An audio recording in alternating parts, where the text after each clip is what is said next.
Hello everyone, welcome to Hindi voice. बातोनी राम ने कहना शुरू किया। बहुत सालों तक मालगुडी के लोगों को पता ही न था कि यहाँ कोई म्यूनसिपैलिटी भी है और इससे कस्बे का कोई नुकसान भी न था।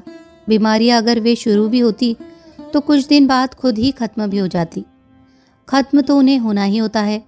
धूल और गंदगी को हवा उड़ा ले जाती है, नालियाँ भरकर बह निकलती लेकिन खुद ही खाली भी हो जाती। म्यूनसिपैलिटी को ज़्यादा कुछ करने की ज़रूरत ही न पड़ती। लेकिन 15 अगस्त 1947 को देश आज़ाद होने के बाद अचानक दृश्य बदलने लगा।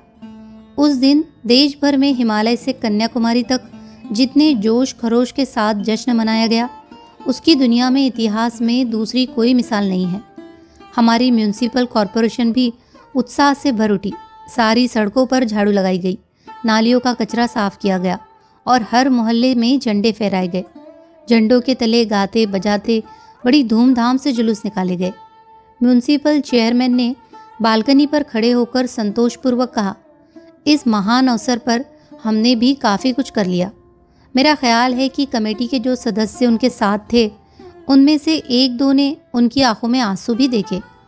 उन्होंने लड़ाई के ज़माने में सेना को कंबल बेचकर बड़ी आमदनी की थी और बाद में उस पैसे का उपयोग चेयरमैन का पद प्राप्त करने में किया था।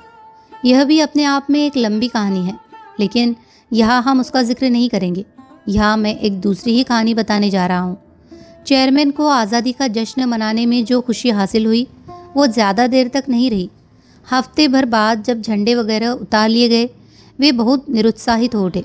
मैं उनसे मिलने प्रायः हर रोज़ जाता था, क्योंकि राजधानी से निकलने वाले एक अखबार के लिए मैं खबरें भेजने का काम करता था, जिसके लिए वे 2 इंच छपी खबर के लिए 2 रुपये के हिसाब से पारिश्रमिक देते थे। इस तरह हर महीने इसमें 10 इंच के करीब मेरी भेजी खबरें छप जाती थी, जो ज़्यादातर उसके कामों का अच्छा पक्ष ही सामने रखती थी। इस कारण मैं उनका प्रिय व्यक्ति भी बन गया था। मैं चेयरमैन के दफ्तर में आता जाता ही रहता था। अब वे इतने उदास दिखे कि मुझे पूछना ही पड़ा, क्या बात है चेयरमैन साहब? मुझे लगता है कि हमने ज़्यादा कुछ नहीं किया है। वे बोले, किस बारे में? इस महत्वपूर्ण दिन की महिमा बढ़ाने के लिए। वे कुछ देर सोचते रहे, फिर कहने लगे, जो हो, मैं इसके लिए कुछ बड़ा काम ज़रूर करूँगा। सबने तुरंत फैसला कर लिया कि आज़ादी के सम्मान में शहर की सभी सड़कों और पार्कों के नाम बदलकर महापुरुषों के नाम पर रख दिए जाएंगे। इसकी शुरुआत मार्केट स्क्वायर के पार्क से की गई। अब तक इसे कारोनेशन यानी राजगद्दी पार्क के नाम से जाना जाता था। हालांकि यह किसी को स्पष्ट नहीं था कि किसकी राजगद्दी, रानी विक्टोरिया की या सम्राट अशोक की। अब पुराने बोर्ड को हटाकर मैदान में डाल दिया गया और उसके स्थान पर हमारा हिंदुस्तान पार्क का नया बोर्ड शान से लगा दिया गया। इसके बाद दूसरा परिवर्तन स्वीकार करने में बड़ी दिक्कतें पेश आई। महात्मा गांधी रोड सबसे आकर्षक नाम था। 8 विभिन्न वार्डों के प्रतिनिधि यह नाम अपने यहाँ की सड़क के लिए चाहते थे। 6 और प्रतिनिधि थे जो चाहते थे कि उनके घर के सामने की सड़क का नाम नेहरू रोड या नेताजी सुभाष बोस रख दिया जाए। झगड़ा इस कदर बढ़ा कि मुझे लगा कहीं मारपीट न हो जाए। एक क्षण तो ऐसा आया कि पूरी कमेटी पागल हो उठी। उसने तय किया कि 4 अलग अलग सड़कों को एक ही नाम दे दिया जाए। अब जनाब, दुनिया के सबसे ज़्यादा लोकतंत्री या देशभक्त देश में भी ये नहीं हो सकता कि 2 जगहों को एक ही नाम दे दिया जाए। खैर, नाम बदल दिए गए और 15 दिन में हालत यह हो गई कि नए नामों के कारण यह बताना मुश्किल हो गया कि कौन सी जगह कहाँ है। Market road, north road, Chitra road, Vinayak Mudali street, सब नाम खत्म हो गए। इनके स्थान पर नए नाम आ गए। 4 जगहों के एक ही नाम, और सब मंत्रियों, उपमंत्रियों और काउंसिल सदस्य सभी के नाम रख दिए गए। लेकिन इससे गड़बड़ बहुत हो गई। चिट्ठियाँ जहाँ पहुँचनी होती वहाँ न पहुँचकर पता नहीं कहाँ पहुँच जाती। लोग ठीक से बता नहीं पाते थे कि वे कहाँ रहते हैं। पुराने परिचित नामों के बदल जाने से शहर जंगल में बदल गया। चेयरमैन यह काम करके बहुत खुश था, लेकिन यह खुशी ज़्यादा दिन न रही। कुछ दिन बाद उस पर फिर एक दौरा पड़ा कि कुछ और काम करना चाहिए। लॉली एक्सटेंशन और मार्केट के मिलन स्थल पर एक मूर्ति लगी थी। लोग इस मूर्ति के इतने अभ्यस्त हो गए थे कि वे उसे न देखते थे और न जानते थे कि यह किसकी मूर्ति है। चेयरमैन को अचानक याद आया कि यह सर फ्रेडरिक लॉली की मूर्ति है। उसी के नाम पर एक्सटेंशन का नाम रखा गया था। अब इसका नाम गांधीनगर रख दिया गया था, इसीलिए इस मूर्ति की यहाँ ज़रूरत नहीं थी। कमेटी ने एक मत से इसे हटाने का फैसला कर लिया। चेयरमैन के साथ सब सदस्य दूसरे दिन मूर्ति के पास पहुंचे। तब उन्हें पता चला कि मूर्ति उनसे भी 20 फीट ऊंची है और उसकी नींव में पिघला शीशा भरा है। उन्होंने पहले ये सोचा कि अपने निश्चय की ताकत से वे इस शरब की मूर्ति को वहां से हटा देंगे, लेकिन अब उन्होंने पाया कि यह तो पर्वत की तरह मजबूत आधार पर खड़ी है। अब उन्हें ज्ञात हुआ कि अंग्रेजों ने उनके देश में अपना साम्राज्य बहुत मजबूत आधार पर खड़ा किया था। लेकिन इससे कमेटी का निश्चय और भी दृढ़ हुआ। मूर्ति हटाने के लिए शहर का कुछ हिस्सा तोड़ना भी पड़ जाए तो भी वे पीछे नहीं हटेंगे। उन्होंने सर फ्रेडरिक लॉली का इतिहास भी खोज निकाला। उन्हें पता चला कि लॉली यूरोप के शैतान एटिला, द हुंड और नादिर शाह का सम्मिश्रण था और मेकियावेली की तरह चालाक था। उसने तलवार के बल पर भारतवासियों पर अधिकार जमाया और जहां से भी विरोध की जरा सी भी खबर आती उस जगह को बर्बाद करके ही दम लेता। वह भारतीयों से तब तक नहीं मिलता था जब तक वे घुटनों के बल चलकर उसके पास नहीं आते थे। लोग रोज़मर्रा का कामकाज छोड़कर मूर्ति के इर्द गिर्द घूमकर सोचने लगे कि इन्होंने इस आदमी को इतने दिन तक बर्दाश्त कैसे किया। अब वह सामने खड़ा नफरत की मुस्कान से उन्हें देख रहा था। उसके हाथ पीछे बंधे थे और कमर से तलवार लटक रही थी। इसमें संदेह नहीं कि वह इतिहास का सबसे जालिम शासक था, जिनकी तस्वीर विग लगाए, ब्रीचेज और सफ़ेद वेस्ट कोट पहने सख्त नज़र से सामने देखते भारतीय इतिहास में ब्रिटिश युग के शासकों की तस्वीर सबको याद है। वे यह सोचकर कांपने लगे कि ऐसे कठोर शासक के अधीन उनके पूर्वज किस प्रकार जीवन बिताते रहे होंगे। इसके बाद कमेटी ने इस काम के लिए टेंडर मांगे। 1 दर्जन ठेकेदारों ने टेंडर भरे, जिनमें से सबसे कम 50,000 रुपये का था। मूर्ति को वहां से हटाकर कमेटी के दफ्तर तक पहुंचाना था, जहां यह विचार किया जा रहा था कि इसे रखा कहा जाएगा। चेयरमैन ने सोच विचार कर मुझे बुलाया और कहा, तुम इसे क्यों नहीं ले जाते? अगर तुम इसे अपने खर्चे से उठा ले जाओ तो मैं तुम्हें यह मुफ्त में दे दूंगा। अभी तक मैं सोचता था कि कमेटी के लोग पागल हैं, लेकिन अब मैंने पाया कि मैं भी उन्हीं की तरह पागल हूँ।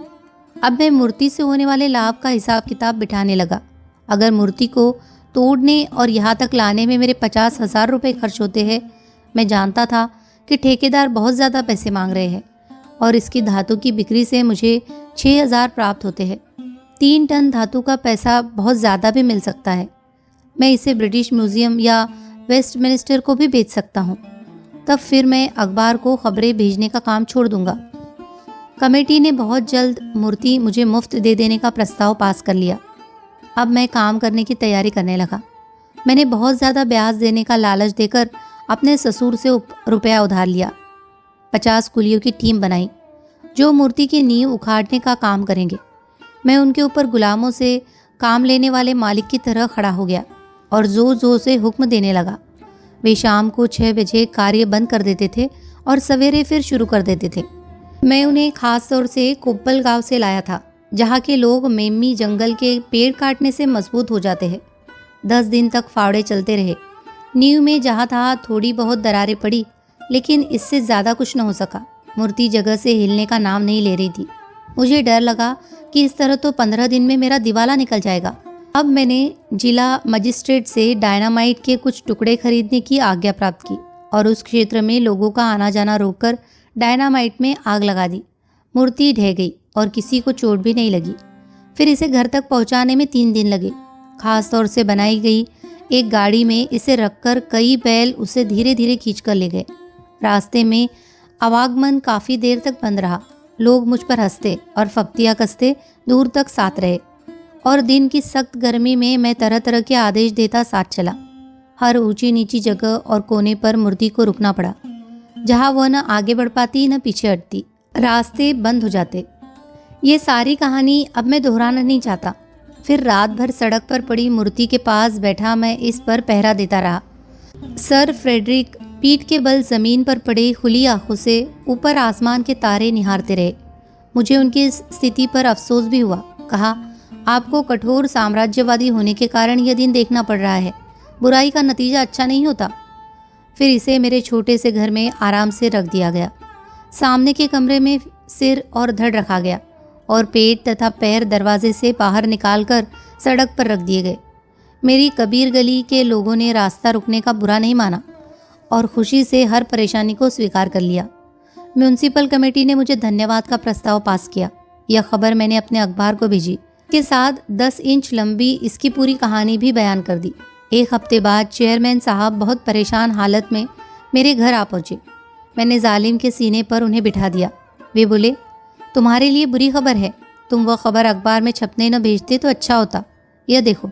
और उन्होंने बहुत से टेलीग्राम मेरी ओर बढ़ा दिए। ये तार भारत की करीब करीब सभी ऐतिहासिक संस्थाओं से आए थे जिनमें मूर्ति को हटाने का विरोध किया गया था। हमें सर फ्रेडरिक के बारे में धोखा हुआ था। लॉली नाम का जालिम एक और ही व्यक्ति था जो सर वॉरेन हेस्टिंग्स के ज़माने में हुआ था। यह फ्रेडरिक लॉली एक सैनिक गवर्नर था जो गदर के बाद यहाँ आकर बस गया था। उसने जंगल साफ कराए और मालगुड़ी कस्बा बसाया। यहाँ उसने देश भर में पहली कोऑपरेटिव सोसाइटी बनाई, पहला नहर का जाल बिछाया जिससे सरयू नदी का पानी हजारों एकड़ बंजर पड़ी धरती की सिंचाई करने लगा।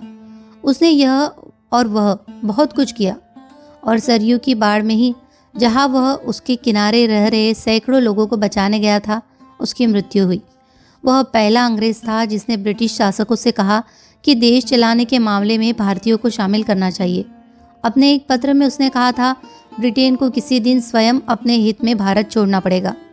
चेयरमैन ने कहा, सरकार ने हमें मूर्ति को वापस लगाने का आदेश दिया है। यह असंभव है, मैंने जोर देकर कहा। अब ये मूर्ति मेरी है और इसे मैं ही रखूंगा। मैं राष्ट्रीय नेताओं की मूर्तियां इकट्ठा करता हूँ। लेकिन इससे कोई प्रभावित नहीं हुआ। एक हफ्ते में देश भर के सब अखबारों में सर फ्रेडरिक लॉली की चर्चा होने लगी। आम जनता उत्साहित हो उठी। मेरे घर के आगे लोग नारे लगाने और प्रदर्शन करने लगे। उनकी मांग थी कि मूर्ति वापस वही लगाई जाए। मैंने हार कर यह कहा कि अगर म्यूनसिपल कमेटी इसमें खर्च हुआ मेरा पैसा वापस कर दे तो मैं मूर्ति का कब्जा छोड़ दूंगा। जनता मुझे अपना दुश्मन समझने लगी। यह आदमी मूर्ति के साथ चोरबाजारी कर रहा है, उनका स्पष्ट मत था। दुखी होकर मैंने मूर्ति को बिक्री के लिए पेश कर दिया। एक बोर्ड पर बड़े बड़े अक्षरों में लिखा, मूर्ति बिकाऊ है, 2.5 टन बढ़िया धातु।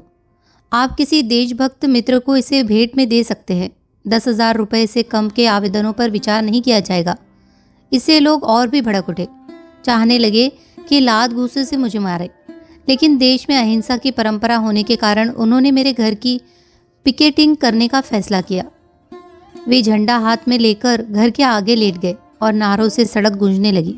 एक थक जाता तो दूसरा उसकी जगह ले लेता और इस तरह पारिया बनाकर यह सत्याग्रह चलाया जाने लगा। घर में मूर्ति रखने की जगह बनाने के लिए मैंने पली और बच्चों को गांव भेज दिया था। इसीलिए पिकेटिंग से मुझे कोई विशेष परेशानी नहीं हुई। हाँ, मुझे पीछे का रास्ता ज़्यादा इस्तेमाल करना पड़ता था। म्यूनसिपल कमेटी ने मुझे प्राचीन वस्तुओं की सुरक्षा कानून के तहत एक नोटिस भेजा जिसका मैंने समुचित उत्तर दे दिया। अब कानूनी दाव पेचों की लड़ाई शुरू हो गई मेरे और कमेटी के वकील के बीच। इसका एक दुष्परिणाम यह भी था कि लंबे लंबे पत्र व्यवहार के ढेरों कागजों से घर का रहा सहा हिस्सा भी ठसाठस भर गया। मैं मन में यह सोचने लगा कि यह मामला किस तरह खत्म होगा। कब वह दिन आएगा जब मैं घर में पैर फैलाकर सो सकूंगा। 6 महीने बाद उपाय सामने आया। सरकार ने म्यूनसिपालिटी से मूर्ति के बारे में रिपोर्ट की मांग की और इस तथा इसके अलावा उसकी और भी खामियों के तहत सरकार ने पूछा कि कमेटी को क्यों न भंग कर दिया जाए और नए चुनाव कराए जाए। मैं चेयरमैन से जाकर मिला और कहा, अब आपको चाहिए कि कोई बड़ा काम कर दिखाए। क्यों ना आप मेरा घर लेकर उसे राष्ट्रीय स्मारक बना दे। यह मैं क्यों करूं? उन्होंने पूछा। क्योंकि सर फ्रेडरिक वहाँ है, मैंने उत्तर दिया। आप मूर्ति को पुरानी जगह नहीं ले जा सकेंगे। यह जनता के धन की बर्बादी होगी। इसलिए जहाँ वह है उसी जगह उसे स्मारक के रूप में बदल दे। मैं सही कीमत पर अपना घर आपको देने को तैयार हूँ। लेकिन कमेटी के पास इतना पैसा कहाँ है? उन्होंने उत्तर दिया।